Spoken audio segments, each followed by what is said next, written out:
कालीन भारत के बारे में अध्ययन कर रहे थे। अभी तक हमने भाग 9 तक कंप्लीट कर लिया। पिछले वीडियो में हमने मराठा साम्राज्य कह सकते हैं, मराठा जो अपना इतिहास था मराठों का, उसको हमने कंप्लीट किया। भाग 10 में आज अभी हम देखेंगे विजयनगर साम्राज्य। देखो, विजयनगर की अगर बात करें, दक्षिणी भारत का हिस्सा है। यहाँ पर भी अपन कह सकते हैं कि एक मध्यकालीन भाग या मध्यकालीन इतिहास का एक हिस्सा है। इसमें होता है एक्चुअल में आपके पूरे भारत में लगभग उस समय मुस्लिम सत्ता थी, लेकिन उसके बीच में यहाँ पर विजयनगर साम्राज्य में हिंदू सत्ता थी, मतलब हिंदुओं का यहाँ पे शासन था। और ये इतिहास में बहुत ही प्रसिद्ध रहा है।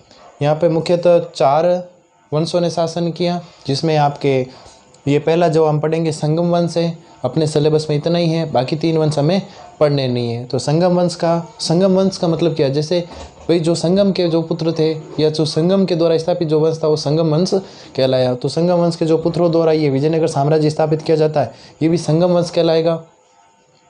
इसके बाद के जो वंश है, इसमें 2-3 वंश और है जिसमें लगभग 400-500 सालों तक शासन किया। उन वंशों के बारे में हमें नहीं अध्ययन करना है, मतलब हमें अध्ययन नहीं करना है, क्योंकि अपने सिलेबस में क्या है, केवल एक संगम वंश है। तो अपन सबसे पहले देखते हैं जो विजयनगर साम्राज्य है, इसका फैलाव कहाँ कहाँ था। तो अगर अपन देखें ध्यान से तो आपको देखने को मिलेगा, ये देखिए, एक आपको यहाँ से नदी दिख रही है, ये देखो नदी दिख रही है, ये डेल्टा बन रही है नदी। इस नदी को क्या कहते हैं अपन? कृष्णा नदी। कौन सी नदी है ये? कृष्णा नदी।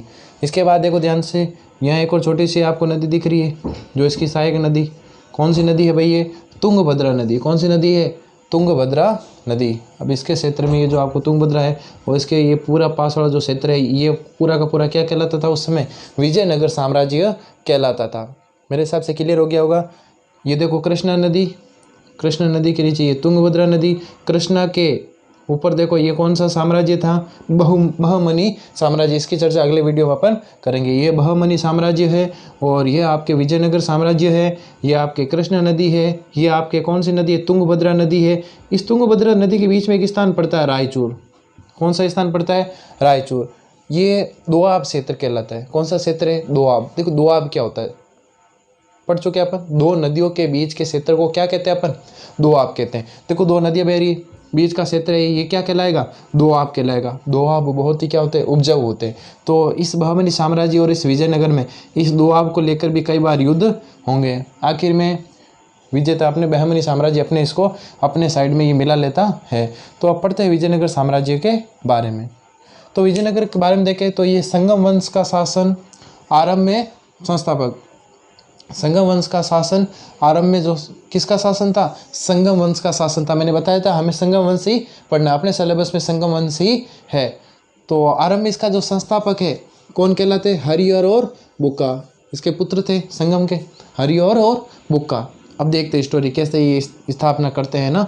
सबसे पहले देखो आरंभ में ये वारंगल पड़ता है आपके, वारंगल के काकतियों के सामंत थे। आरंभ में किसके थे? ये काकतियों के। काकतीय क्या है? एक तरह का अलग वंश था। वारंगल अपने ये पड़ता है तेलंगाना साइड में ना, वर्तमान में अगर देखें तो। वैसे वर्तमान में ये कहाँ जगह आपको याद करने की जरूरत नहीं है, नाम देखो तो ठीक है। तो वारंगल तेलंगाना साइड में। तो आरंभ में ये जो तेलंगाना साइड में वारंगल थे, वहाँ के काकतियों के क्या थे? सामंत थे। बता चुका हूँ सामंत वही हर जगह, मतलब हर वंशों में हमने देखा है। एक वंश का आरंभ होता है, उत्थान होता है, फिर धीरे धीरे उसका आप कह सकते हैं चरमोत्कर्ष होता है। मतलब एक ऐसा समय आता है जब उसको मतलब स्वर्ण काल कहलाता है उसका। उसके बाद धीरे धीरे उसका क्या होता है? पतन होता है। वैसे कि वैसे पतन होते समय हम देखते हैं कि कौन करता है? ज़्यादातर उसके जो मंत्री है या अपना अमात्य देखे तो अमात्य मंत्री होते हैं। इसके अलावा जो सामंत होते हैं, क्योंकि जो मेन जो शासक होते हैं कमज़ोर हो जाते हैं, तो सामंत उसका क्या उठाते हैं? फ़ायदा उठा लेते हैं। बाद में आधुनिक कर्नाटक के काम्पिली राज्य के मंत्री बने थे। स्टोरी बिल्कुल क्लियर है। अपन पढ़ रहे विजयनगर, कौन से वंश का शासन? संगम वंश का शासन आरंभ में। कब? आरंभ में संगम वंश का शासन। आरंभ में जो संस्थापक था हरिहर और बुक्का दोनों भाई थे, हरिहर और बुक्का। अब इसके बाद ये आरंभ में दोनों भाई, अगर यह बात करें इनकी, तो ये वारंगल के काकतियों के क्या थे? सामंत थे। जो आरंभिक अपन बात कर रहे हैं इनकी संगम वंश के जो शासकों की, तो आरंभ में ये क्या थे? ये काकतियों के सामंत थे। काकतीय कहाँ के थे? वारंगल के। वारंगल कहाँ पड़ता है? तेलंगाना में। बाद में आधुनिक कर्नाटक के कौन से राज्य में? काम्पिली राज्य के मंत्री बने थे। यहाँ तो स्टोरी बिल्कुल क्लियर है। अभी जैसे देखें तो कर्नाटक के काम्पिली राज्य के मंत्री कौन बने हुए? हरिहर और बुक्का। अब इनको समझना है। देखो क्या हुआ, उस समय दिल्ली में शासन था मोहम्मद बिन तुगलक का। तो दिल्ली में किसका शासन था? मोहम्मद बिन तुगलक का।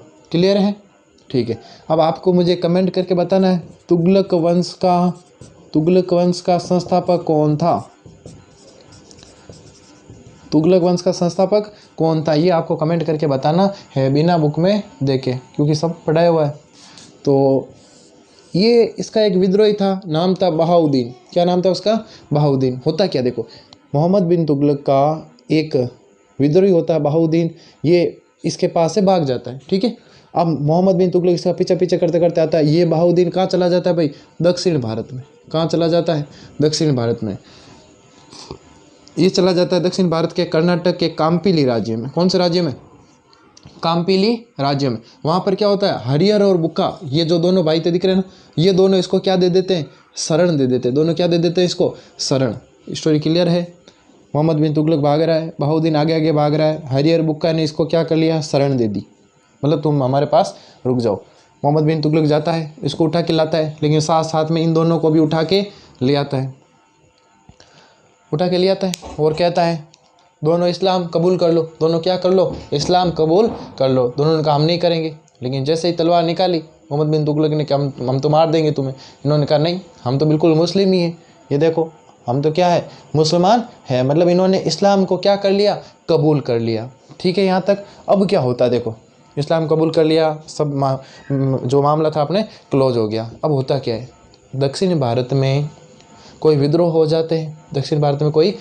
जाते हैं, अब उसको दबाने के लिए मोहम्मद बिन तुगलक किनको भेजता है? इन दोनों को ही भेजता है कि तुम तो वैसे मुस्लिम बने हुए हो, तुम जाओ और क्या करो, वहाँ पे उनका दमन करो। तो दोनों भाई जाते हैं, लेकिन रास्ते में मुलाकात हो जाती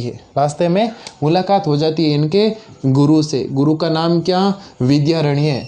गुरु का नाम क्या है? विद्यारण्य। अब होता क्या है, यहाँ तक हो गया, इसको साथ में लेके गए, काफ़ी समय तक अपने पास रखा। फिर क्या हुआ, इनके ऊपर विश्वास हो गया, फिर का दक्षिण भारत में विद्रोह हो रहा है तो इनको ही भेजा कि तुम जाओ उनका दमन करो। तब ये वापस जाते हैं वहाँ पे, तो वहाँ उनके गुरु विद्यारण्य से मुलाकात होती है। तो विद्यारण्य इनको ये पूरी स्टोरी समझाते हैं, भाई हमारे साथ ऐसा हुआ।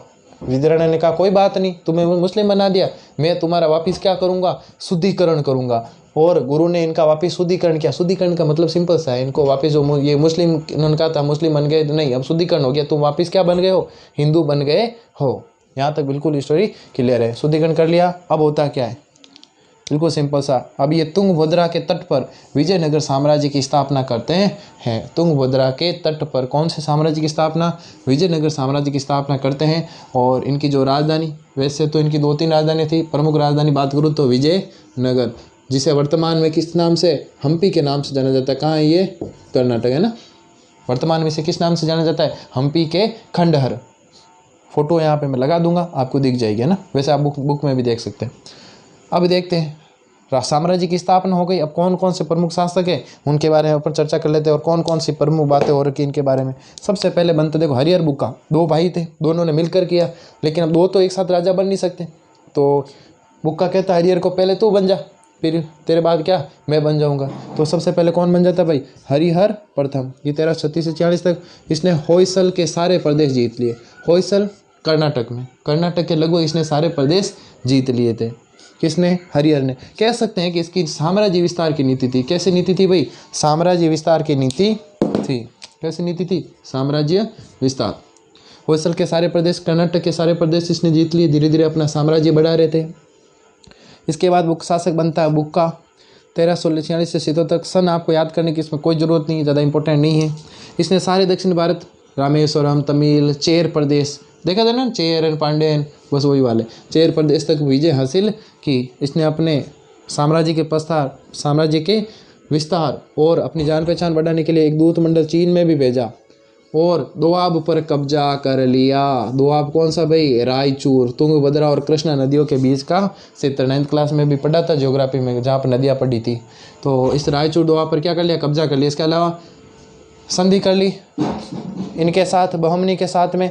इस कृष्णा नदी के ऊपर वाला भाग में बहमनी आपके लिए, और दक्षिण वाला भाग किसका? मेरा। तो कह सकते हैं कि बुक्का ने भी काफ़ी कार्य किया। इसने महाराजा धीराज की क्या ली? उपाधि ली। यहाँ तक क्लियर हो गया होगा, ठीक है।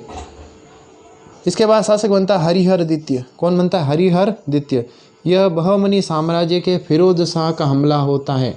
इस समय इस बहमनी साम्राज्य का शासक कौन होता है? फिरोज शाह।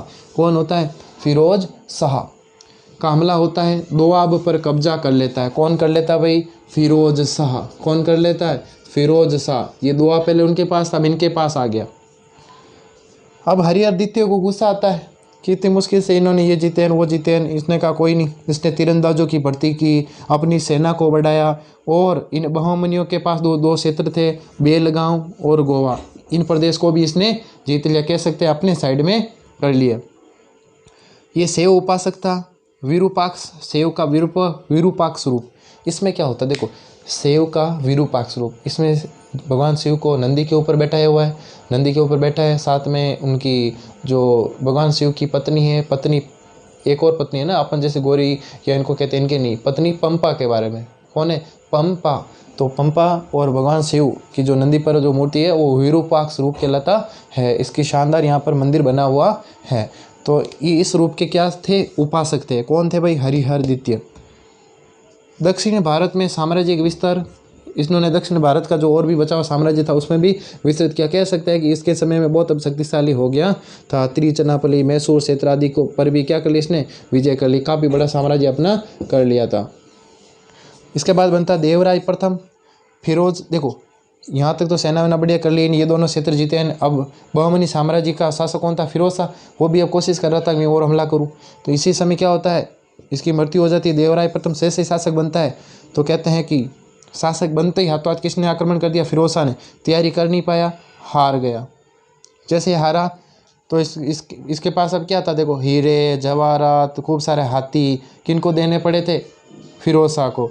और 10 लाख रुपए इनको और देने पड़े थे बहमनी साम्राज्य के शासकों को, मतलब फिरोज शाह को। इसके अलावा अपनी बिटिया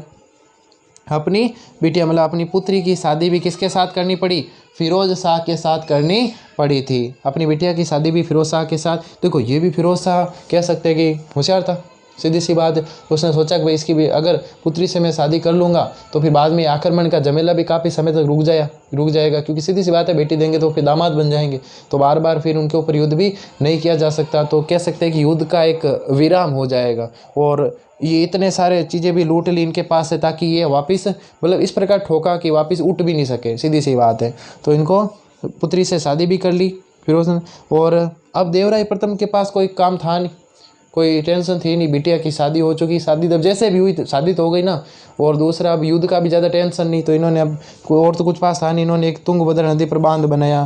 देखो इनके समय इटली का एक यात्री आया, निकोलो कॉन्टी, बुक में इनके समय का दिया हुआ है, लेकिन इसको आप करेक्शन कर लेना। ये देवराय प्रथम के समय आया था इटली का जो अपने इतिहासकार निकोलो कॉन्टी। इसने विजयनगर जो क्षेत्र था, विजयनगर स्थान को इसने दुनिया में सबसे सुंदर स्थान बताया। किसने? निकोलो कॉन्टी ने। तो ये इटली का यात्री निकोलो कॉन्टी देवराय प्रथम के समय यहाँ पे भारत में आया था।